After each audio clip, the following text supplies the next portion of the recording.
भगवान श्री कृष्ण मोरपंख क्यों लगाते हैं? पौराणिक काल का एक रोचक किस्सा है जो कि भगवान राम और कृष्ण दोनों से जुड़ा है। कहानी भगवान कृष्ण के मोर मुकुट को लेकर है।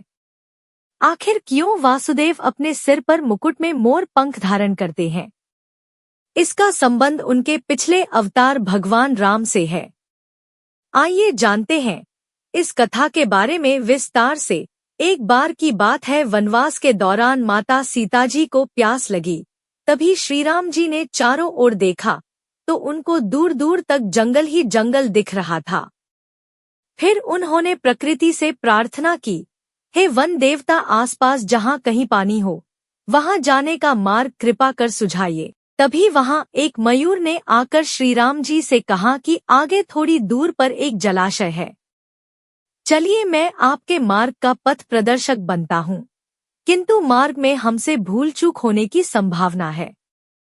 भगवान राम ने मयूर से पूछा कि आप ऐसा क्यों कह रहे हैं?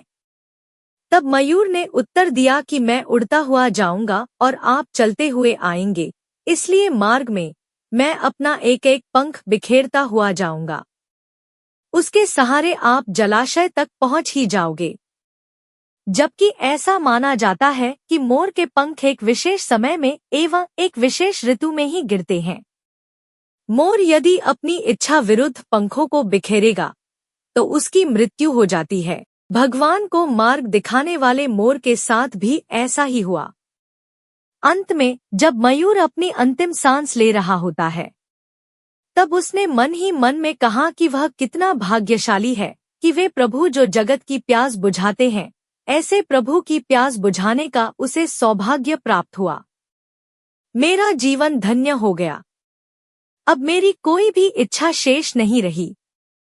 तभी भगवान श्री राम ने मयूर से कहा कि मेरे लिए तुमने जो मयूर पंख बिखेरकर अपने जीवन का त्याग कर मुझ पर जो ऋण चढ़ाया है, मैं उस ऋण को अगले जन्म में जरूर चुकाऊंगा। कहा जाता है कि जब भगवान राम ने श्री कृष्ण जी के रूप में अगला अवतार लिया और अपने सिर पर मोर पंख धारण किया और अपने वचन अनुसार उस मयूर का ऋण उतारा था।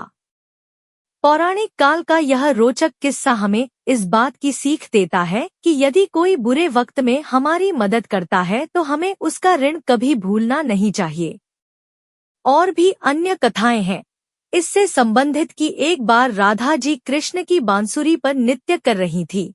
इसी समय एक मोर भी आकर नाचने लगा। नाचते नाचते उसका एक पंख गिर गया तो श्री कृष्ण ने उसे उठाकर अपने सिर पर लगा लिया। काल सर्प योग में मोर पंख शुभ माना जाता है। श्री कृष्ण को काल सर्प योग था, अतः माता यशोदा बचपन से ही श्री कृष्ण के सिर पर मोरपंख लगती थी जिससे इस दोष का प्रभाव न पड़े।